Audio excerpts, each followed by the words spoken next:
any proof for the EJK. 27,000 yun, sabi mo, Chester. Yes, it is. And I will stand by that. Asan yung 27,000? Ba't hindi lumabas? Ba't hindi lumabas sa Senate at saka sa Congress yung 27,000? So kung sinabi natin na 27,000 ang naging yung naging biktima ng EJK, hindi dapat 27,000 din ang magsasampa. It doesn't work like that. No, it doesn't work like that. Don't laugh. Hindi naman namin sinabi na 27,000 yung dapat magsampe.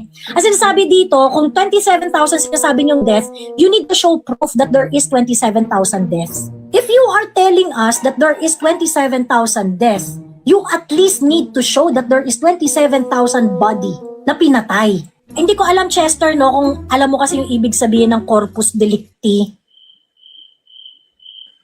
Chester, No, tell me about corpus it. delicti is a legal concept wherein if you are going to allege that there is a crime, you have to present the body of the crime. The body of the crime doesn't mean physical body ng dead person, no? Ang body of the crime dito na tinutukoy is that meron kang ebidensya na meron talagang krimen na nangyari. Ang ganong klaseng pagpe-present, pagpapatunay na meron talagang krimen na nangyayari, you cannot do it via representation.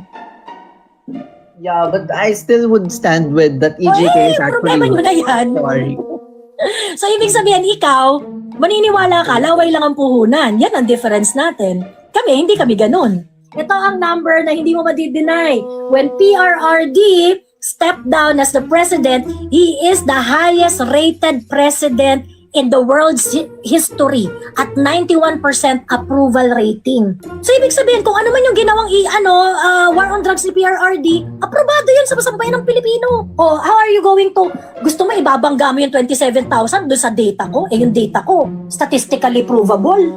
Ay, sa PNP records natin ng Philippine government, yung 6,000 plus, Alam mo, mas bilib pa sana ako sa'yo, Chester, kung nag-start ka sa PNP data eh. Kaso nag-start ka sa 27,000 that you cannot prove. Pagkatapos anything na lang, basta thousands.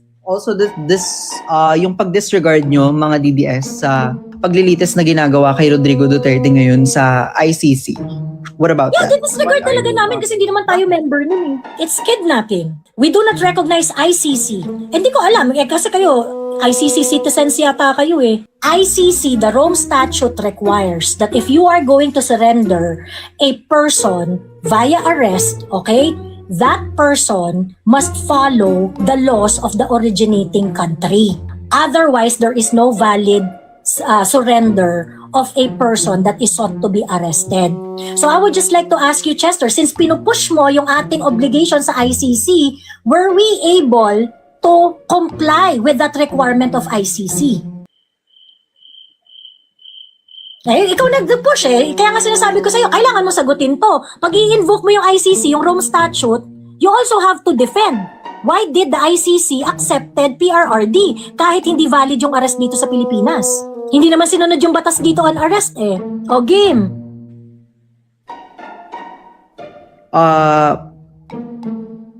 Kinuha ng ICC si Duterte kasi we still have the obligation. Hindi tayo pwedeng, girl, you have to listen. It's basically common sense. Hindi mo nga alam yung Oh my God. Hindi mo nga alam yung statute.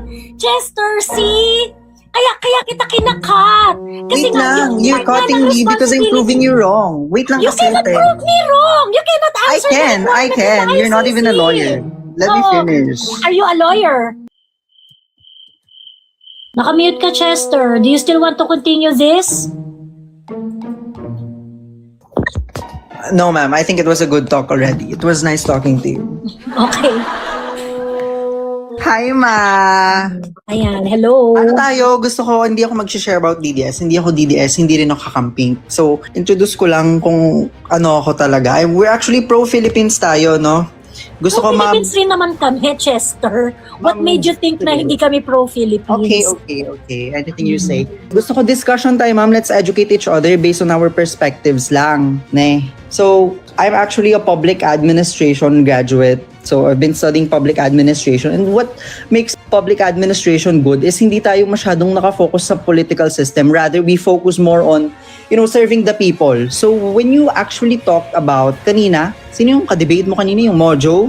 Nagalit din. So, kanina, parang, I actually agree nga sa'yo eh. There are a lot of your points na nag-a-agree ako. So actually, pwede yung sabihin na parang pro-Philippines pa rin tayo. For example, yung quorum issue sa Senado, nag-a-agree ako sa'yo na I'm actually skeptical about it. So ang point lang dito, ang hindi lang ako nag-a-agree sa point mo, napadaan nga lang ako sa live mo eh.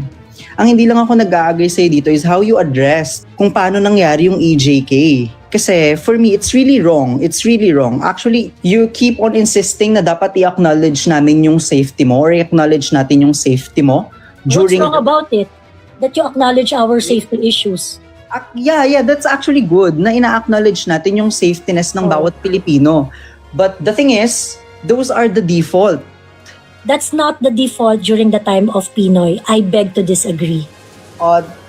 That's our safety, yes, but that's what politicians do is to keep the safetyness of the people. So, sige, acknowledge natin siya, but we shouldn't acknowledge it much or equal. Acknowledge natin siya, but then you're not acknowledging. No, we do not fully acknowledge it. O sige, ganun na lang yung term natin. We do not fully acknowledge it the So way you don't acknowledge it? Ayun nga, kaya tayo nag-aaway kasi you do not want to acknowledge it. My demand is for you to acknowledge that there is criminal issue nung panahon ni Pinoy. It was drastically reduced during the time of PRRD and we felt it. Kasi sasabi mo na, ay hindi, ina-acknowledge ko naman, but you're not giving importance to it. So yun yung problem natin. So kaya kami nag-away ni Mojo kasi kayo na parang, okay fine, ano ba exactly talaga yung problema niyo sa EJK? Kasi hindi nyo pa, hanggang ngayon hindi nyo pa na-operationalize yan eh, kung ano exactly yung problem nyo dyan eh. So your position is that you do not want to acknowledge much yung aming safety and security issue nung panahon ni PRRD. Yes, but may katuluyan, don't splice my words, compared to how we should acknowledge the victims nung naging, EJK or war on drugs na shoot to kill. Then Kasi they let's are go there. innocent. Who are the victims?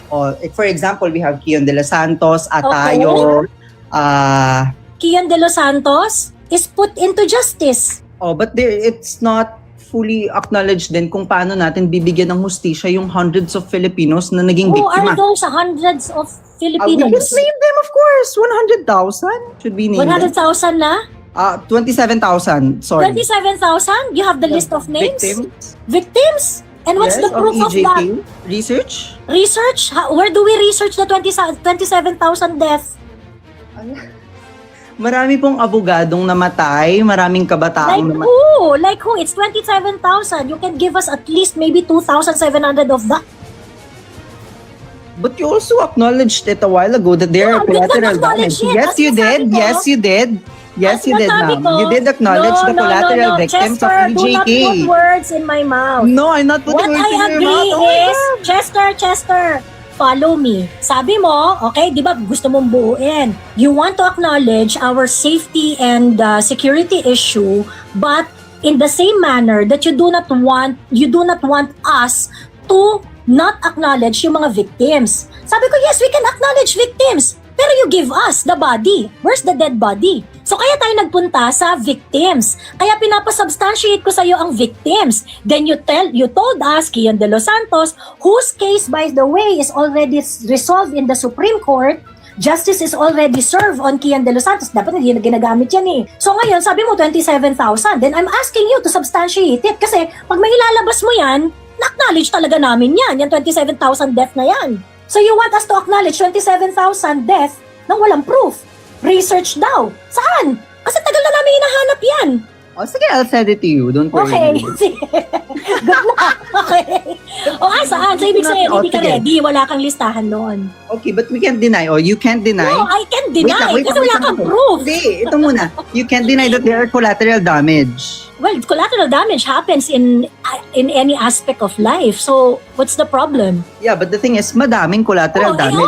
But the collateral the thing damage is- will not stop The thing me. is, as a Okay, pro-Philippines, Chester, we should be the collateral criticizing that. damage will not stop me from acknowledging the benefits that we get out of it. So, ano bang gusto mong gamitin natin dun sa collateral damage? Because there is collateral damage, we should stop doing the war on drugs, ganon? We should start investigating it. Oh, Bakit ayaw niyo mo pa investigate? No, The no thing one is is, stopping you. you I'm want- investigating it. You want to investigate Chester. it gamit ang Supreme Court natin, ang jurisdiction ng Philippines. Tama. Chester, how many investigations were done on EJK in the past 10 years? Meron ba kaming pinigilang investigation dyan, Chester? It was investigated in the Senate nung panahon ni PRRD. Nung Ba't panahon naman ba ni siya? Bongbong Marcos, it was He didn't. again investigated sa Senate led by Risa Ontiveros. Nagpunta pa si PRRD doon. And you spent 18 months investigating the EJK nung 19th Congress. Led by Barbers, Abante, JJ Suarez, and other congressmen. Yet so, nothing what's stopping happened. you? Nothing happened. Oh, Still. Bakit wala Now? kayong nakita? Ang dami-dami yun ng investigasyon. Ba't wala kayong nakita?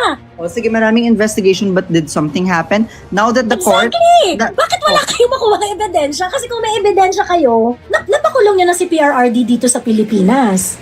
Ibig ko sabihin, itong mga senador na to, tsaka mga congressman na to, they were not doing their job correctly because they weren't able to get any result, any proof for the EJK. 27,000 yun, sabi mo, Chester.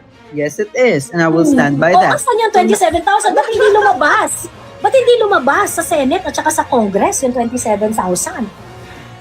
I think naging point yun kanina nung isang speaker kung bakit less than 100 lang ang nagreklamo or nagsampa ng kaso for Rodrigo Duterte's EJK sa ICC. But nakita mo yung comment ko kanina na it doesn't work like that sa ICC's jurisdiction. How does it Hindi work? natin kailangan, How does it work? wait lang, hindi siya ganun nag-work. Hindi natin kailangan ng kung How does it 27,000. work? You do not tell Wait us. nga, It oo nga, doesn't oo nga, work wait that lang, way. wait You lang, tell wait lang. us how?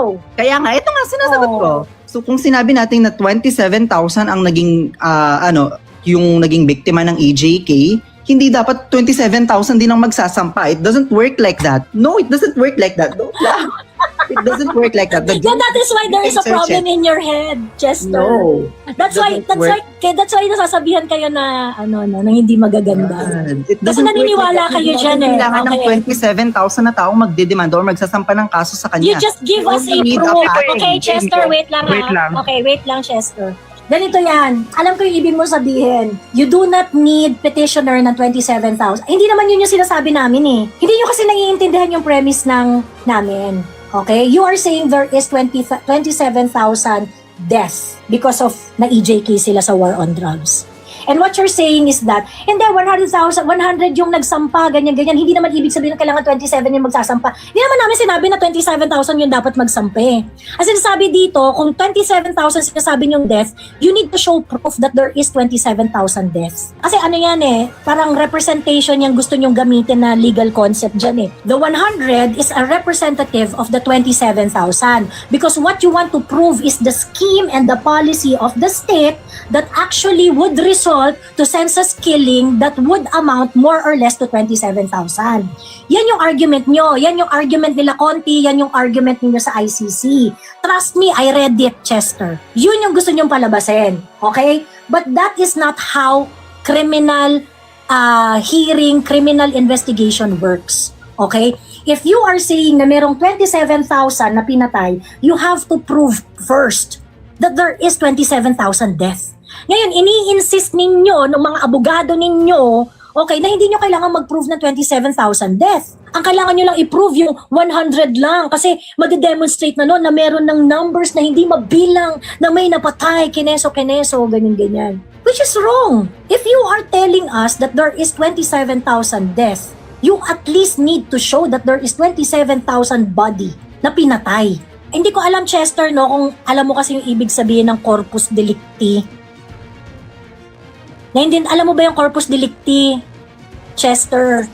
No, please tell me about Corpus it. delicti is a legal concept wherein if you are going to allege that there is a crime, you have to present the body of the crime. The body of the crime doesn't mean physical body ng dead person, no? Ang body of the crime dito na tinutukoy is that meron kang ebidensya na meron talagang krimen na nangyari. Ang ganong klaseng pagpapatunay na meron talagang krimen na nangyayari, you cannot do it via representation. Hindi yun nagagawa via representation. So, sa totoo lang, yung mga ganyang it doesn't work that way, it doesn't work that way. Naniwala kasi kayo doon sa mga nambobola sa inyo na yun ang process. Hindi ganun ang process. Walang criminal by representation. Walang crime by representation. Nagets mo na, Chester? Pinagbobola kayo nila Conti. Yeah, but I still would stand with that EJK is problema actually... nyo na yan. Sorry. So, ibig sabihin, ikaw, maniniwala ka, laway lang ang puhunan. Yan ang difference natin. Kami, hindi kami ganun. Naniniwala kami sa Kasi you're result. still basing on numbers. Actually, regardless of what numbers were killed, so kung So, kahit sabihin natin, sige, regardless sabihin na. natin, So, hindi ka na sabihin naniniwala natin, sa kahit na hindi ka na, 2070, hindi ka na but there are nagtitiwala sa thousands of people. 27,000. Hindi, sige, I'll give you the benefit of the doubt. Oo. Kunwari, hindi nga 27,000, but you can't deny that there are thousands of people, innocent killed. No, So, are you still okay with it? Ano nga yung number? Kasi in this discussion, Chester, you already formulated the several numbers already. 100 filed cases, 27,000. Okay, any number is acceptable. Basta within thousands. How can we believe you? Gawa-gawa ka lang pala ng number. No, but still you're disregarding the crime. You are disregarding the Wala crime. sa argumento, Chester. Okay. Wala ka ng number Wala ka ng number. Ito ang number, Chester. Ito ang number na hindi mo madi-deny. When PRRD stepped down as the president, he is the highest rated president in the world's history at 91% approval rating.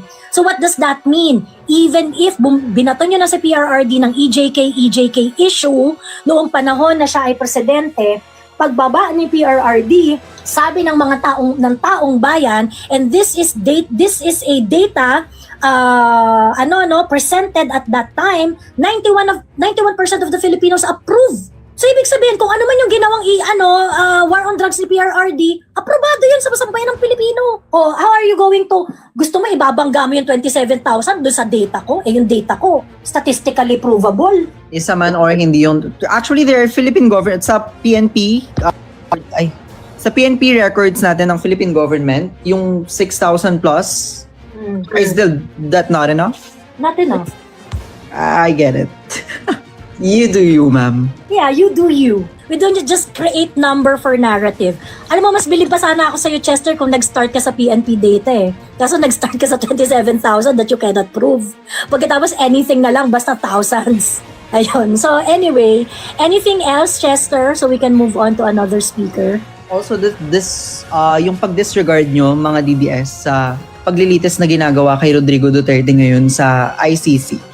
What about that? Disregard talaga namin kasi hindi naman tayo member nun eh. It's kidnapping. We do not recognize ICC. Hindi ko alam, kasi kayo, ICC citizens yata kayo eh. Isa lang ang korte dito sa Pilipinas, no? Isa lang ang judiciary dito, led by the Supreme Court, nothing else. So yeah. Do you trust the jurisdiction of the Supreme Court? The ICC is something that I do not recognize. The Philippines, as state policy, do not recognize ICC as part of the justice system. So, hindi ko alam kung bakit nire-recognize ng ICC. Filipino ka ba? Yeah. But we left the ICC membership during the year 2019. Oh. And so what? So, kasali pa rin yung term ni Duterte ng 2016 No, it's hanggang not. sa preceding ng 6 It's not. years. When we decided na hindi na tayo member niyan, ibig sabihin hindi na tayo member niyan. So, ibig sabihin, yung residual jurisdiction that you are trying to impress upon the minds ng, ay hindi, meron pa tayong residual obligation. Lahat na nangyari before ng 2019, pwede pang yung i-investigate ng ICC, ganyan-ganyan. Yung mga ganong hechos, okay? My position in that is this, okay? Whether or not the residual jurisdiction is going to be recognized here in the Philippines is dependent on the commander-in-chief, who is the chief architect of foreign relations.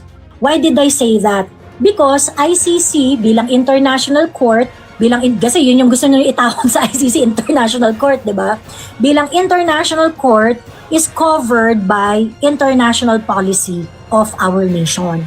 Sa bansa natin, ang nagdidikta ng foreign policy natin ay presidente. So it is not a legally demandable responsibility. Kasi nga, international relation matter yan. Hindi yan yung parang, oy, kasi meron tayong residual jurisdiction, kailangan sundin natin to dahil yun ang nahayon sa bata. Walang ganon. Walang ganon. Kasi bilang international court, it is bound by the recognition of our international policy, which is dependent upon the wisdom of the president. So, ibig sabihin, kung yung presidente natin, i-recognize nila ang jurisdiction ng ICC, presidente bahala doon. Presidente mananagot doon. Please take note that when PRRD was kidnapped in March 11, 2025, Bongbong Marcos did not recognize the jurisdiction of ICC. Kasi, klarong-klaro si Bongbong doon sa speech niya, At sinasabi niya na hindi kami nakikikooperate sa ICC dahil naniniwala kami na walang jurisdiction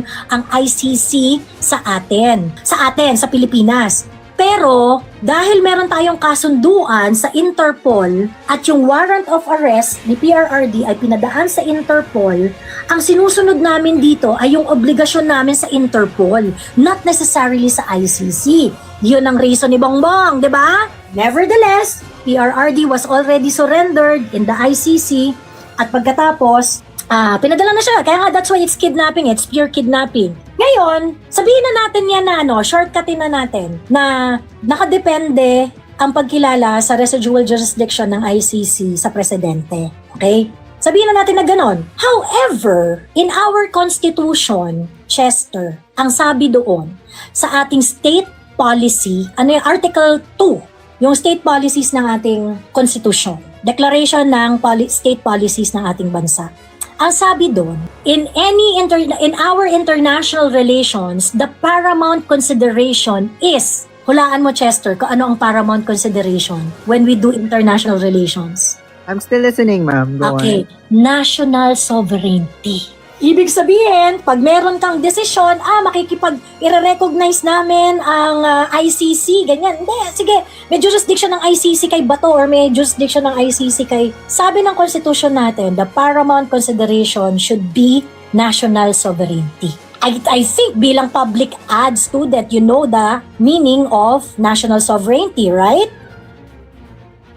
Alam mo yan. So ngayon, kapag kinilala mo ang jurisdiction ng ICC, does that affect your sovereignty or not? Is that a diminution of your sovereignty or not?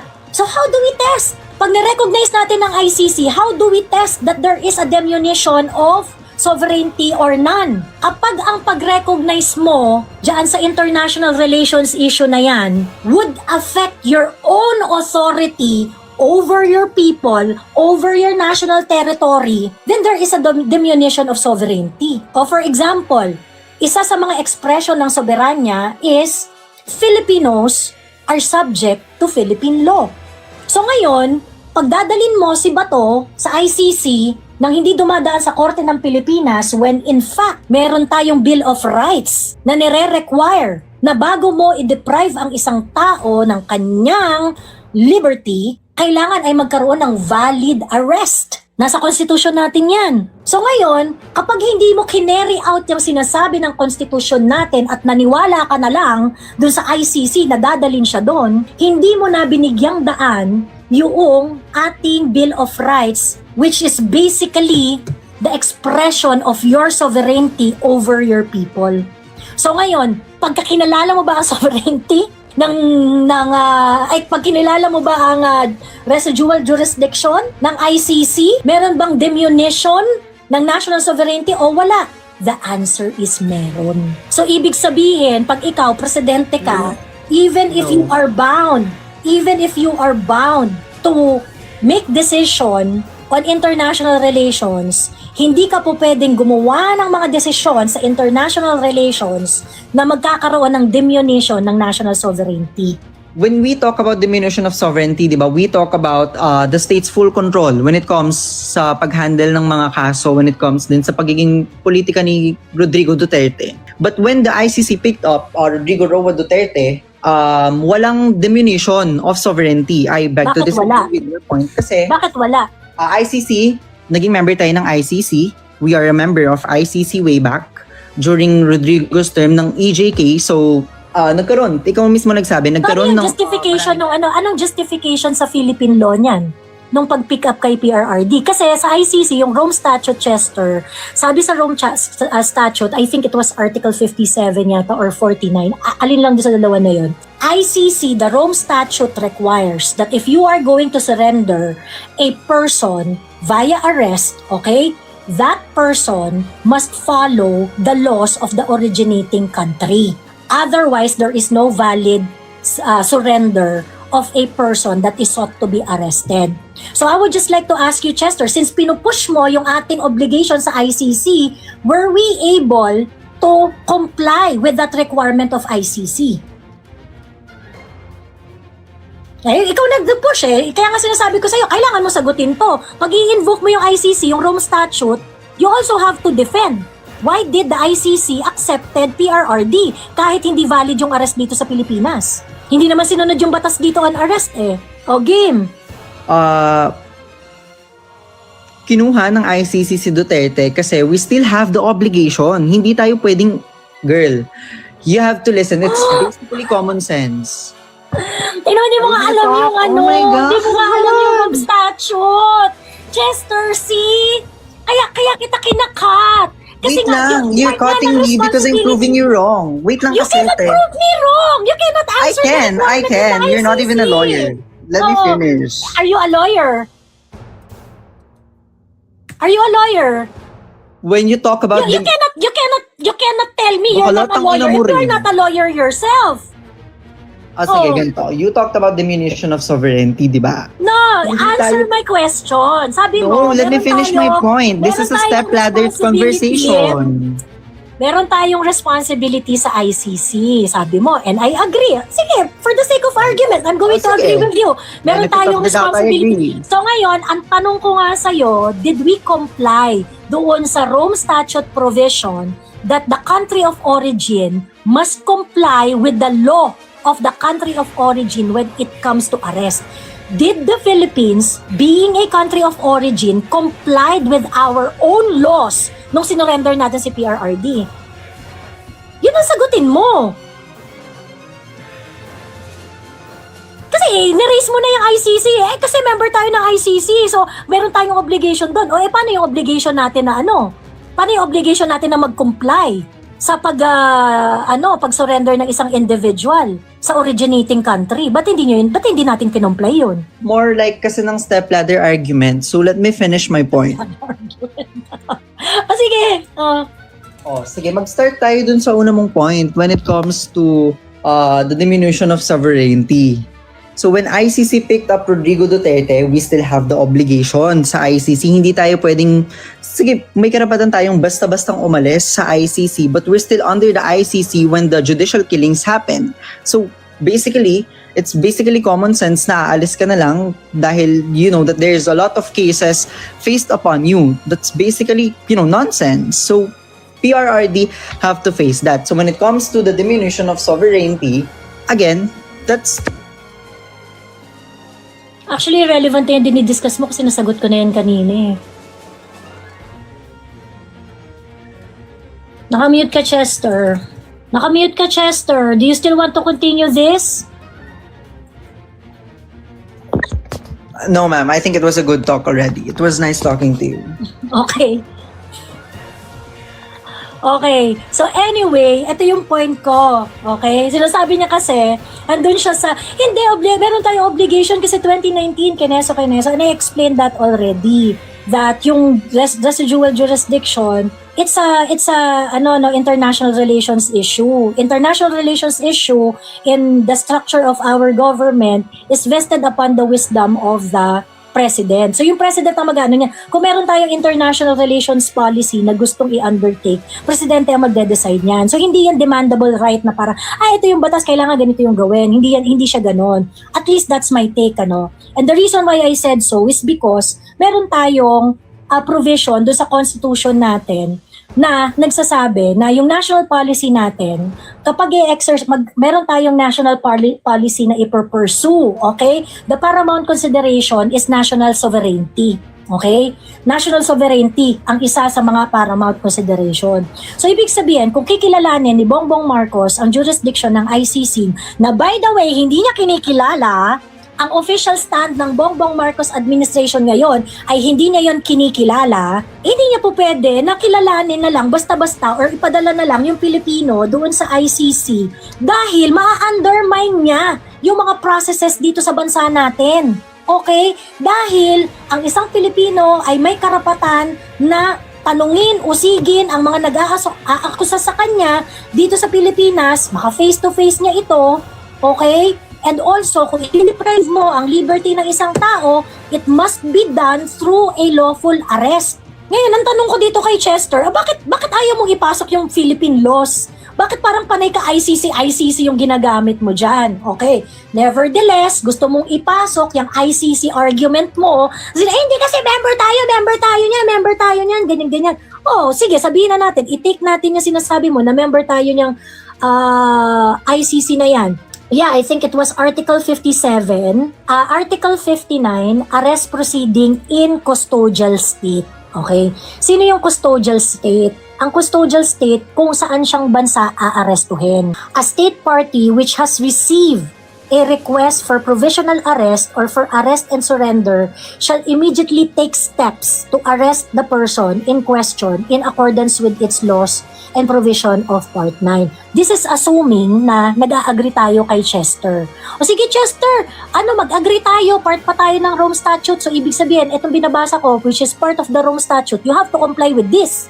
So ang sabi doon sa Article 59, a person arrested shall be brought promptly before the competent judicial authority in the custodial state, which shall determine in accordance with the law of that state, the warrant applies to that person.